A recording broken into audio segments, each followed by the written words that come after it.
हम ना जाने कितने दिनों से कितने सारे लोगों को एक ही सवाल पूछते आए हैं, लेकिन अगर कोई हमारे ही इतने दिन का पूछा हुआ सवाल हमको ही पूछे तो हमको बहुत बुरा लगता है और हम तुरंत गुस्से में आ जाते हैं। दोस्त तो कभी भी सवाल पूछ सकता है, लेकिन अगर दुश्मन एक बार भी सवाल पूछ लेता है तो हम उस सवाल का सही कारण ढूंढने का कोशिश कभी नहीं करते हैं, क्योंकि वो सवाल हमको अपने ही आईने के सामने खड़ा कर देता है, जिस आईने में हमको हमारे अज्ञानता और अहंकार ही दिखाई देता है।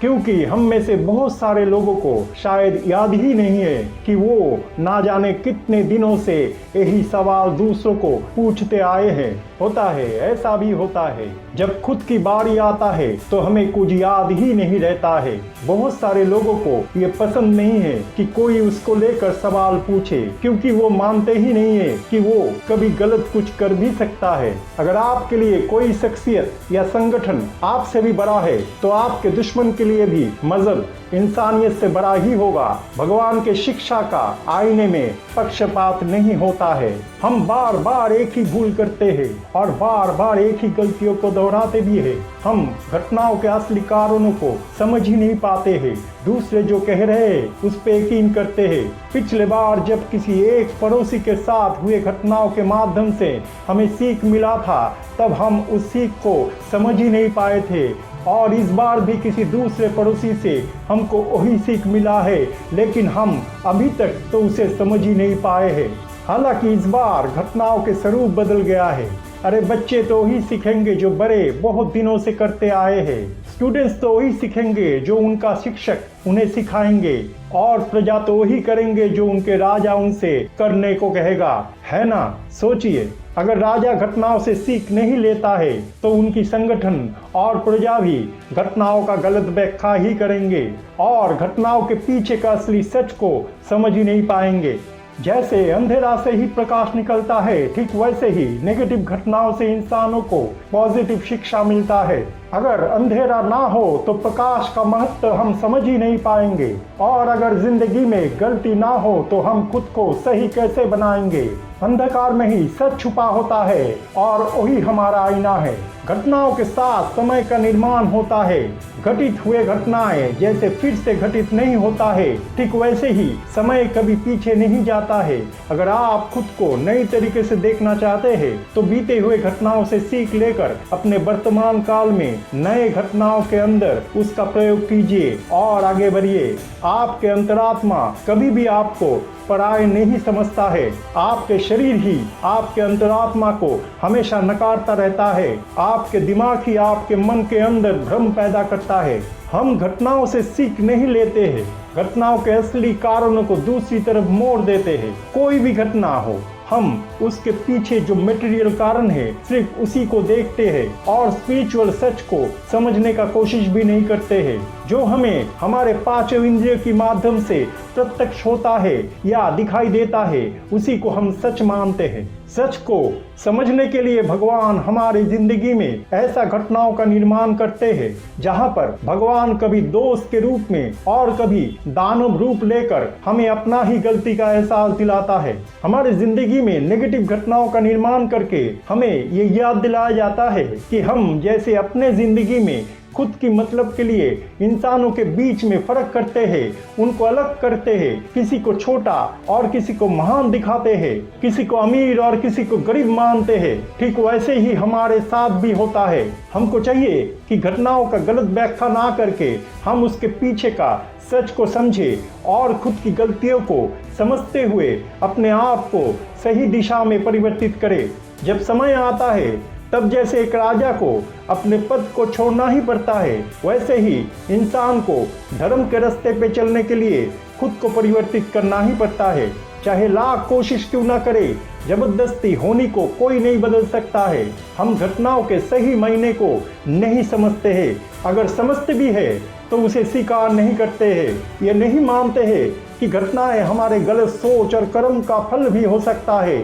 आप जैसे कर्म करते हो, आपको समझाने के लिए आपके जिंदगी में ठीक उसी तरीके का कोई घटनाओं का निर्माण किया जाता है। अगर आप घटनाओं के पीछे का सच नहीं समझते हैं तो आपके अंदर रहने वाला आत्मा से पूछिए, जो भगवान के स्वरूप बनकर आपके अंदर रहता है, वो आपको सही दिशा देंगे। अपने से ज्यादा हम दूसरे के ऊपर विश्वास करते हैं, दूसरे की बात ज्यादा सुनते हैं। हमारी ये गलत आदत घटनाओं के माध्यम से हमारे ही सामने लाया जाता है। घटनाओं के माध्यम से भगवान हमारे ही गलतियों को हमें समझाता है। अगर आपको कोई बोले कि कौवा सिर ले गया है, तो क्या आप भी बोलेंगे हाँ हाँ कौवा सिर ले गया है? एक लोमड़ी हुक्का हुआ करता है तो बाकी लोमड़ी भी हुक्का हुआ करने लगता है। इंसान तो लोमड़ी नहीं है। हम अगर अपने विचार और बुद्धि का सही इस्तेमाल ना करें तो कोई भी आके हमें समझा देगा कि एक विशाल नदी के पानी को तुरंत हम रोक दिया है। पड़ोस में रहने वाला लोगों के जात पात और धर्म की फिक्र अगर हमें इतना लगा रहता है, उनके ऊपर अत्याचार से अगर हम इतना ही दुखी होते हैं, तो हमें हमारा परिवार में भी सबको एक नजर से देखना पड़ेगा और उनका ख्याल रखना पड़ेगा। क्या हम वो करते हैं? घटनाओं के माध्यम से ही समय आगे बढ़ता है और स्पेस या अवस्थान में तरंग के माफिक उसका प्रतिफलन होता है। यानी कि जैसे एक शाम तालाब में आप अगर कोई पत्थर फेंकते हैं तो उस घटना के माध्यम से तालाब का पानी में तरंग उत्पन्न होता है और वो तरंग तालाब के पानी को आंदोलित करता है। हालांकि पानी का परिमाण तालाब में स्थिर रहता है। इसका मतलब कोई भी घटना या एक्शन रिएक्शन का जन्म देता है, रिएक्शन एक्शन का जन्म नहीं देता है।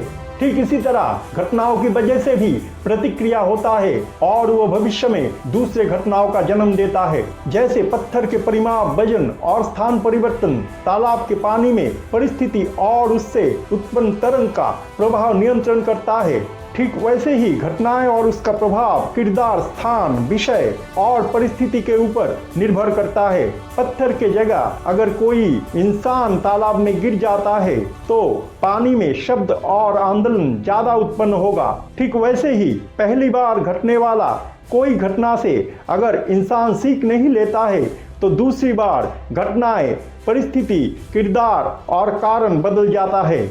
वो घटना ज्यादा बड़ा, गंभीर, प्रभावशाली और गहरा होता है।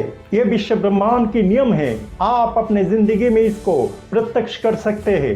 कोई भी घटना हो, कोई ना कोई कारण तो उसके पीछे रहता ही है। चाहे वो घटना छोटा हो या बड़ा, बिना कारण दुनिया में कोई भी घटना नहीं होता है। हमें चाहिए हम उस कारण का गहराई से खोज करें और अगर उस घटना की वजह से हमारे कोई गलती उजागर होता है तो हम खुद को सुधारें।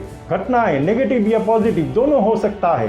इंसान अपनी सोच से हैवान बनता है। इंसान के सोच ही उन्हें अच्छाई या बुराई की तरफ ले जाता है।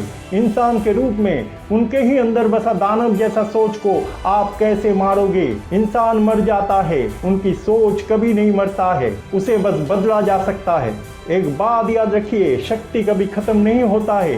इस पूरे विश्व ब्रह्मांड की शुरुआत में जितना शक्ति उपस्थित था, आज भी ठीक उतना ही शक्ति मौजूद है। वो बस अपने रूप को परिवर्तित करता है। ठीक जैसे शक्ति पॉजिटिव से नेगेटिव और नेगेटिव से पॉजिटिव में रूपांतरित होता है, वैसे ही इंसान के अंदर रहने वाला एनर्जी भी कभी अच्छाई में या कभी बुराई में तब्दील होता है। हमारे ही असली तस्वीर हमें कभी दोस्त बनकर तो कभी दुश्मन बनकर हमारे ही आईने में दिखाया जाता है। खुद को सर्वज्ञानी, सही, महान और सर्वश्रेष्ठ मानने वालों को इससे परेशानी नहीं होना चाहिए। लेकिन कभी सोचा है कि हमें परेशानी क्यों होता है? क्यों हमें हमारा ही आईने में खुद का असली चेहरा देखना नापसंद होता है? क्यों हमें बहुत बुरा लगता है? क्योंकि मन में अहंकार के कारण हम सच को स्वीकार नहीं करते हैं। अहंकार हमारे मन में लोभ, गुस्सा, जिद, स्वार्थ और महत्वाकांक्षा की जन्म देता है। हमें शरीर के मोह माया से बाहर आने नहीं देता है। दोस्त बनने का और बनाने का हमें बहुत शौक रहता है। ना जाने कितने पैसे हम अपने दोस्त को खुश करने के लिए खर्च कर देते हैं, दोस्त से फायदा भी लेते हैं, लेकिन वही दोस्त जब हमें हकीकत से रूबरू करवाता है, हमारे ही द्विचारिता और गलतियों को हमारे सामने ले आता है, तब भी हमें बुरा नहीं लगता है, क्योंकि उस दोस्त से हमें और भी फायदा जो लेना है। इसके ठीक विपरीत हमारे दुश्मन जब हमें हमारी ही दुर्बलता और गलतियों का एहसास दिलाता है, तब हमें बहुत बुरा लगता है और हम गुस्से में आ जाते हैं। भगवान सीख दोनों तरफ से देते हैं। सीख देने वाला किरदार को जिम्मेदार मत ठहराइए, वो तो आपको मदद ही करता है। भगवान हमें जैसे दूर रहने वाला कोई दोस्त से सीख देता है, ठीक वैसे ही पास में या पड़ोस में रहने वाले दुश्मन से भी वो सीख हमें मिलता है। अपने ही परिवार में जब अशांति और मतभेद रहता है, तो हमें अपने परिवार के अंदर ध्यान देना है और ये देखना है कि गलती कहीं हमारे तो नहीं है, क्यों हमारे परिवार हमसे नाराज है। जैसे किसी देश में रहने वाले हर एक नागरिक का संपत्ति देश का संपत्ति होता है और राजा उसमें भेदाभेद नहीं करता है, वैसे ही इंसानों के बीच में किसी को कोई फर्क नहीं करना चाहिए। अगर संपत्ति देश का है तो मंदिर और मस्जिद में भी फर्क नहीं करना चाहिए। सिद्धांत का पलड़ा हर तरफ समान होना चाहिए, सबको एक समान और एक नजर से देखना चाहिए। भगवान अगर इंसानों को बिना नाम और मजहब के बनाया है, तो आप कौन होते हो उसका नाम और धर्म पूछने वाला। भगवत गीता या भगवत पुराण तो हम भी पढ़ते हैं, सुनते हैं और सुनाते भी हैं, लेकिन उससे कोई सीख लेते हैं क्या? अगर लेते हैं तो जात पात लिंग और धर्म में भेदाभेद क्यों करते हैं? क्यों हम जिंदगी में चलने के लिए भगवान के दिखाए गए सही रास्ते को धर्म के नाम दे देते हैं? घटनाओं के माध्यम से भगवान हमें बार बार सिखाने की कोशिश करते हैं। अगर पहली घटनाओं से हम नहीं सीखते हैं तो दूसरी घटनाओं का निर्माण किया जाता है, और अगर तब भी नहीं सीखते तो घटनाओं की रूप बदलकर बार बार हमारे जिंदगी में फिर से वापस ले आया जाता है। हम बार बार फिर से वही भूल करते हैं जब हम हमारा ज़मीर और अंतरात्मा की बात ना सुनकर दूसरे की बात सुनते हैं। फिर से घटनाओं के पीछे का असली उद्देश्य को ना समझकर हम उसका गलत व्याख्या करते हैं और मूर्ख के माफिक दूसरे के ऊपर जिम्मेदारी थोप देते हैं। हम बार बार वही गलती करते हैं। जब तक हम भगवान द्वारा दिया गया शिक्षा को सही ढंग से नहीं लेते हैं, तब तक भगवान हमारे जिंदगी में अलग तरीके से घटनाओं का निर्माण करते ही रहते हैं। हमें असली और नकली में फर्क करना आना चाहिए।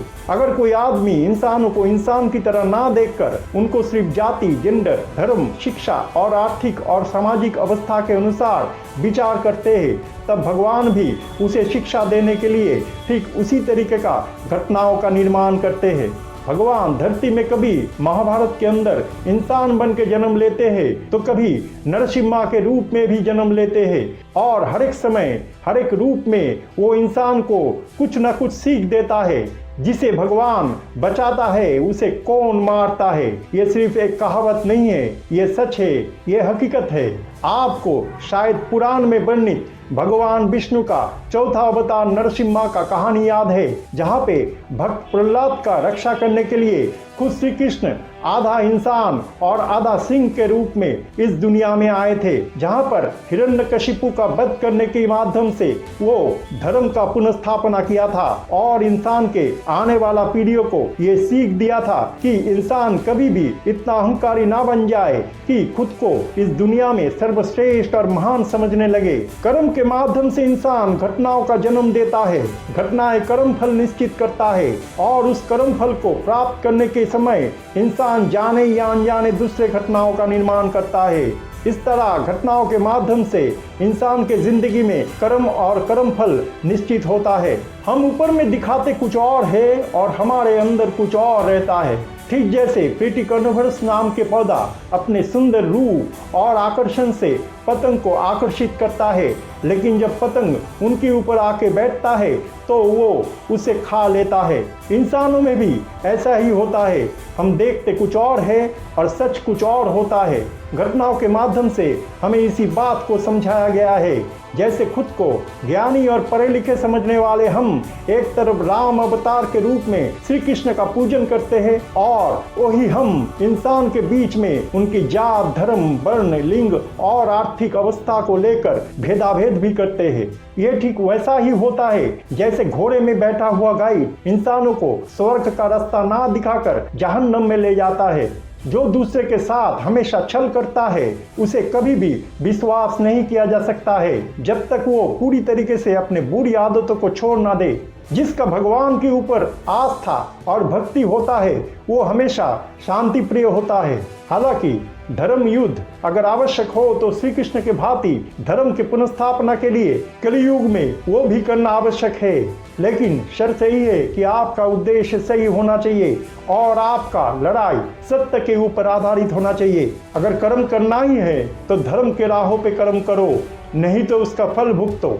हमारे पांच इंद्रिय, दिमाग और मन जो हमें समझाता है उसी को हम सही मानते हैं और आत्मा की बातों को दरकिनार कर देते हैं। मेटेरियल सच को सच मानने वाले ये इंसान अपने शारीरिक बाधाओं को हटा के कम से कम एक बार तो अपने आत्मा के बात सुनो। सारे जहां से अच्छा इंसान है हम, ना हमारे कोई मजहब है और ना ही इंसान के बनाए गए कोई धर्म, ना हमारा कोई लिंग है और ना ही कोई जात। हम सिर्फ भगवान के बनाए गए इंसान हैं। हमारा कर्म है कि जिंदगी में भगवान के बताए गए सही रास्ते पे चलना और इसे ही धर्म बोलते हैं। यही धर्म हमारा एकमात्र कर्म भी होता है। हम सिर्फ घटनाओं को देखते हैं, घटनाओं के किरदार को जिम्मेदार भी ठहराते हैं, लेकिन जिम्मेदार क्यों सवाल पूछता है वो नहीं सोचते हैं। कहीं उनके सवाल में उत्तर तो छुपा हुआ नहीं है। आप खुद सोचिए, क्या हम भी उन लोगों की तरह अपने ही परिवार या देश के लोगों को सवाल नहीं पूछते आए हैं? क्या हम भी इंसानों को इंसान की तरह ही देखते हैं? घटनाओं को मत देखो, उसके पीछे असली सच को देखो। मजहब नहीं सिखाता आपस में बैर रखना। अगर खुद को सारे जहां से अच्छा बनाना है तो मजहब मत देखो। सच्चा ज्ञान इंसान के समझ को शुद्ध बनाता है। गीता में श्री कृष्ण अर्जुन को कहा था कि मेरा काम है इंसानों को सही दिशा और रास्ता दिखाना। ये इंसानों को सोचना है कि वो आखिर में कौन सा रास्ता चुनेंगे। इसलिए अपने ज्ञान को बढ़ाइए, सच को स्वीकार कीजिए, बाहर के मोह माया को हटा के अपने अंतरात्मा की आवाज सुनिए, घटनाओं के असली कारण को समझिए। सच को आप ज्यादा दिन तक दबा के नहीं रख सकते हैं, सच बाहर आ ही जाता है। अगर अभी भी आप बस घटनाओं को देखते रहेंगे और उसके पीछे का असली सच को नहीं समझेंगे तो आपको सिखाने के लिए फिर से कोई ना कोई घटनाओं का किसी ना किसी और रूप में निर्माण किया जाएगा। कभी आपका ये पड़ोसी या कभी आपका वो पड़ोसी, किसी न किसी को तो माध्यम बना ही दिया जाएगा।